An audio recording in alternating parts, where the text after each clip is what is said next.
First step was the assembly of the two drivetrain halves. I'll stick with the expression drivetrain if you don't mind. Some smaller parts like the starter, the ignition coil and the distributor had to be glued into place too. I punched holes into the distributor's sockets because I wanted to add ignition wires. And now for the parts I was afraid of. The small bolts were much easier to shape up the sprue than I thought. Just do it in a slow and careful motion, using your second hand to press the sprue down on the cutting mat. I used this white makeup pencil to position them properly. It didn't take longer than half a minute for each bolt. That was a nice surprise. With a belt in your back, a jack is sharp as a tack. Here we see the area of the engine where the spark plugs sit. I changed that a little according to some pics of the actual tractor I found. We'll come to this a little later in the vid. The left side of the bell housing needed bolts too.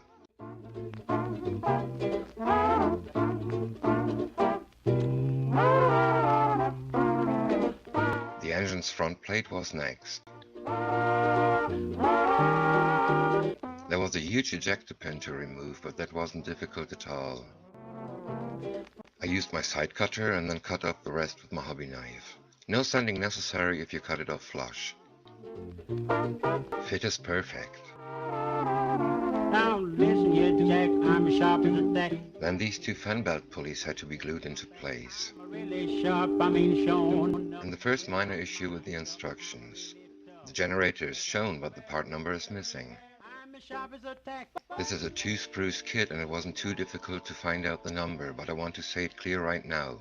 Please check your instructions before printing them. Nobody wants more instructions like Dragon do them. For the fan belt I used 0.5mm rubber thread. If you've got Easy Line, this should be your choice. The thread I used can be stretched like Easy Line, but there's more tension, so I had to be careful. In the end it worked just fine. The first PE part was the fan. I used a steel rod that I had taped to the cutting mat to bend the blades. Don't glue the fan into place now like I did it. My mistake, should have thought more ahead than I did. It bends easily because the PE is flimsy. Wait at least till you install the radiator hoses, or even better, till briefly before you start the paint job. I found a couple of steps in the wrong order, at least that's my point of view. And now for the first bit of scratch building. On pics of the actual tractor I saw a protection cover for the spark plugs. I used a strip of strong aluminum foil, drilled a hole right into the middle of that strip and used my ruler and the steel rod to bend it. Then I cut 5 pieces of 0.1mm copper wire and glued 4 of them to the inner side of the protection cover. After gluing the cover to the engine, I cut the wires to length and glued the ends to the distributor. The last wire goes from the ignition coil to the central position of the distributor. Now we come to the parts on the left side of the engine. There's a header intake unit, an exhaust air intake unit, and a shroud and I guess air filter unit. Since the exhaust isn't slide molded, I drilled it out. I used a thick needle to mark the center of the exhaust. Then I drilled it out slowly and carefully with a 1mm drill bit. The exhaust has a diameter of about 1.2mm, so you want to take extra care and drill straight. Everything glued into place and looking good. We'll begin cooking that delish little dish called love. That delicious little dish called love. Next subassembly was the radiator. As you can see, there are 2 ejector pins again. I cut them off, but sanding wasn't necessary as I found out later. This area will not be visible and it would have been enough to remove the pins properly.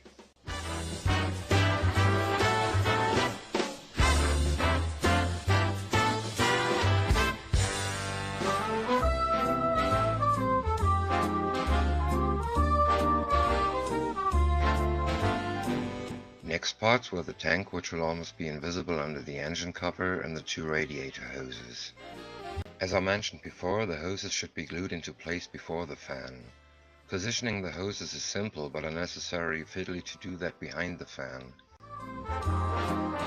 The part numbers for the hoses were missing in the instructions, and I can only repeat what I said before. Please check your instructions before printing. A kit with more than 2 sprues will make it difficult to find these small parts.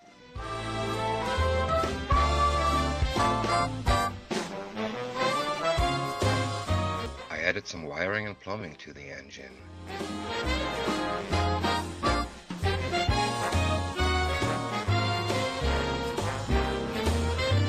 For the tubes I used evergreen 2.4mm tubes. I stretched them like a sprue.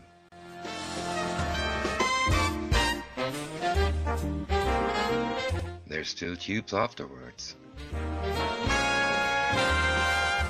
To bend them without losing the round shape, I inserted a short piece of 0.3mm copper wire.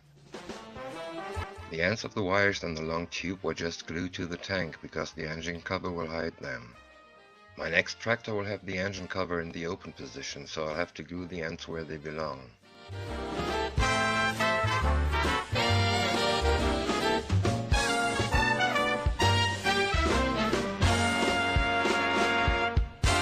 The last couple of parts for the drivetrain, like the oil pan and the gear shift.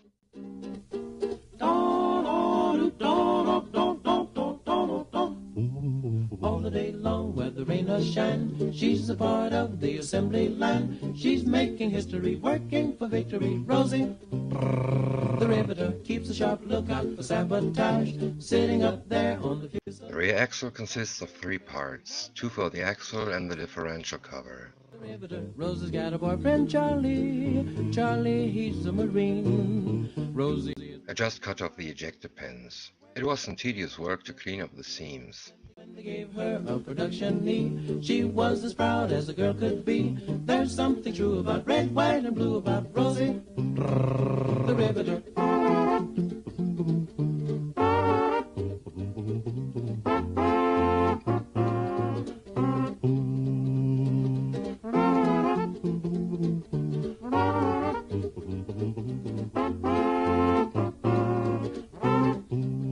Then the rear axle was glued to the end of the drivetrain. Perfect fit again.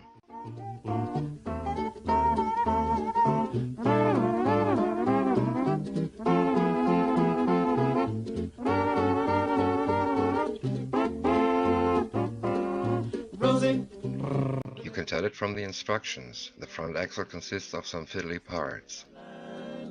The worst bit was removing the sprue gates, but the styrene is of real good quality.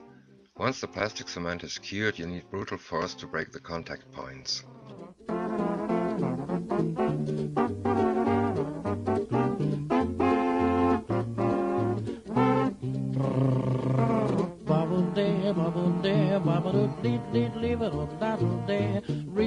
The rims had a couple of ejector pin marks that needed to be filled.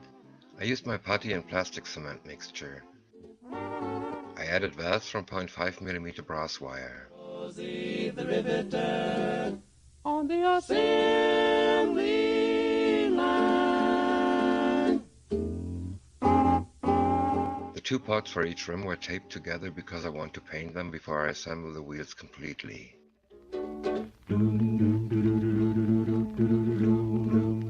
Hey, hey, hey, hey, good looking, say what's cook. Here we have the parts for the engine cover.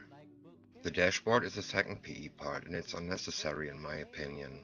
I saw better looking ones from styrene. It just should have been molded to the top part of the cover.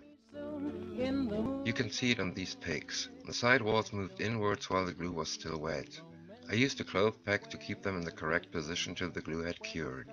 Stars are combing the skies above.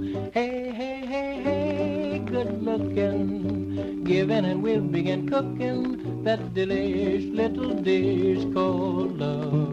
Dry fitting shows that my wiring and the tubes don't interfere. The fit is perfect.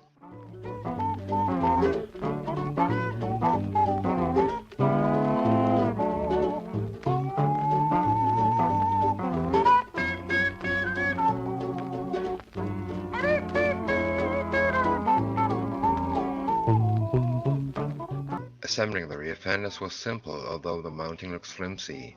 Bond is very strong with this styrene and the Revell glue I use. Hey, good looking, tell me what's cooking. Do you feel like booking some fun tonight? Hey, good looking. Since the tractor will tow the cargo trailer I just built, there must be a towing hook. I made one from 1mm copper wire. I couldn't find any reference material, but somehow there must have been a device to tow trailers. What else could these tractors have been used for? I built it the way I imagined what it could have looked like after having been fabricated in a field workshop. The latch was made from 0.2mm copper sheet, 0.5mm brass wire and a piece of PE thread. It's functional. Little dish, call on.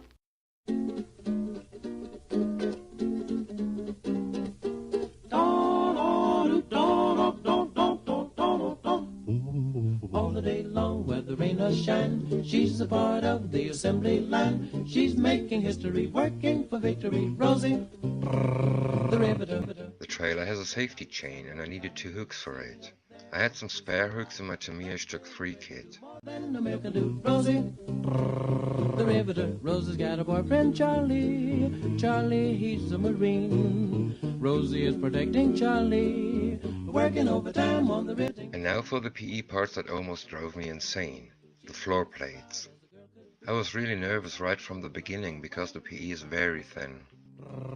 The instructions show that 2 edges of the plate had to be bent, but there were no bending lines. I scored them in with the back of my number 11 blade. According to the instructions, the rear support should be bent flush with the floor plate. I did that with one of the parts. You can see that there's a bending line a little off the plate. That line is correct, so please use it when you build this kit. I wanted to show you that you can't always rely on the instructions. I bent the edges according to the instructions, but please note how the PE curves up a little. I did that after I pulled up the plastic foil before I built the fan. I guess that makes it very clear how thin and flimsy this PE is. There aren't proper contact areas to glue the front supports to the floor plates. That means the whole construction is unstable. After many attempts I was able to mount the floor plates, but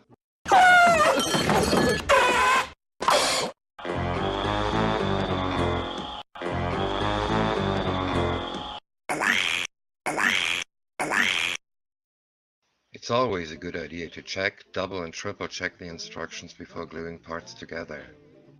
I glued the wrong edge to the floor plates. The contact area is very small anyway, but now it was a mess with all that CA glue.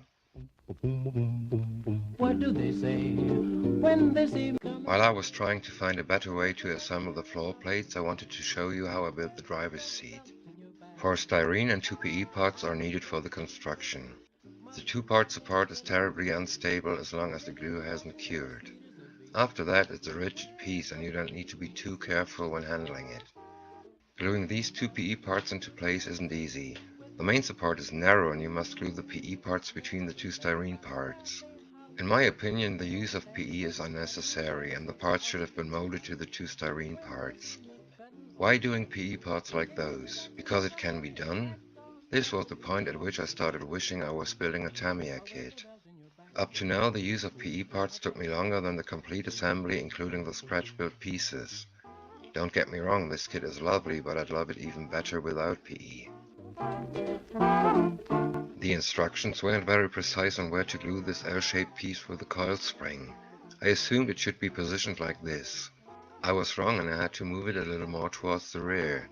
Fortunately, the glue hadn't cured yet. Back to the floor plates. First thing to do before starting attempt number 2000 was scraping off as much CE glue as possible.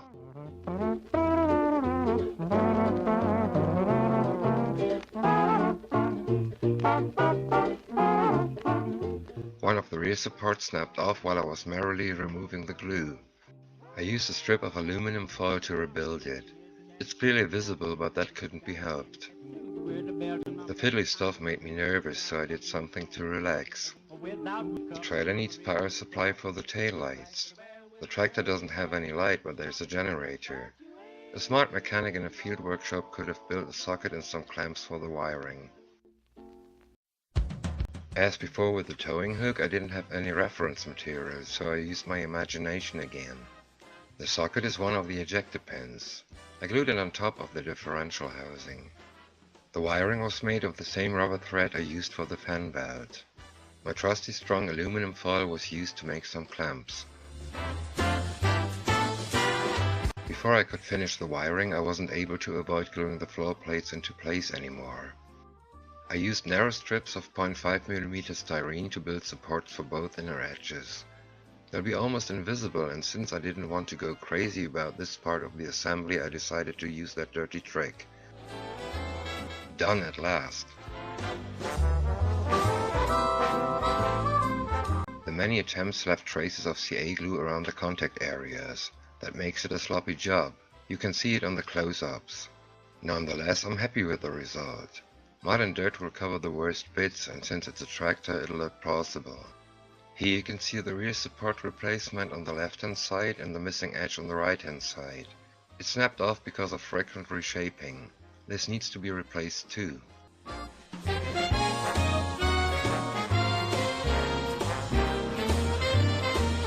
Time to finish the wiring for the socket. I needed 3 more clamps on the chassis to hold the rubber thread in position.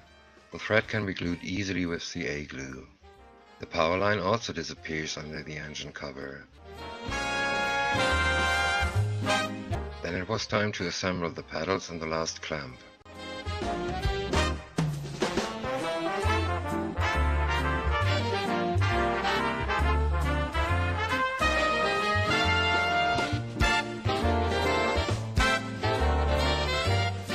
I replaced the edge with aluminum foil. Not a perfect job, but I was just eager to finish this.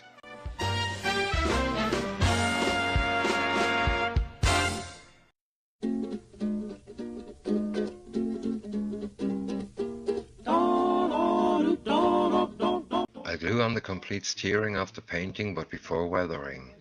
The parts will be painted after gluing them into place. She's making history, working for victory. Rosie, the riveter, keeps a sharp lookout for sabotage, sitting up there on the field. It isn't a perfect kit, but I really doubt that the perfect kit exists or ever will exist. The overall fit is very nice and there wasn't too much cleaning up to do. There were some minor traps, but if you think ahead, you can avoid most of them. I'd suggest not to stick with the instructions, but to change the order of the steps. This doesn't only go to you, but also to Thunder Model. The instructions were the weak part in a couple of cases. I'd love to see them changed where there were issues. That would make the build easier. I love the subject, and although I never felt the need for a tractor in armor modeling, I had to have it immediately when I saw there is one available. I enjoyed building this kit a lot, but I didn't like the PE at all. If there had been alternative styrene parts, I would have used them. Since I intend to build this kit several times, I'll buy evergreen diamond plates and replace the PE floor plates. In my inbox review I said that most modelers would love to support a new manufacturer if it's worth it. If Thunder Model maintain the standard or even get better, then this company is worth it. Would I recommend buying this kit? Oh yes, definitely, although I didn't like the PE. If you're used to working with it, you might get along with it nicely. I really hate PE and avoid it where I can. I always look for good solutions to replace it. Since I try not to use PE, I only gained little experience. That's the main reason for my issues with it. The other reason is that this PE wasn't made for my sausage fingers. Nonetheless, I can't wait to get my hands on the US Army loader and the Indian 741B motorcycle now. Rosie, Rosie, Rosie, the riveter, on the assembly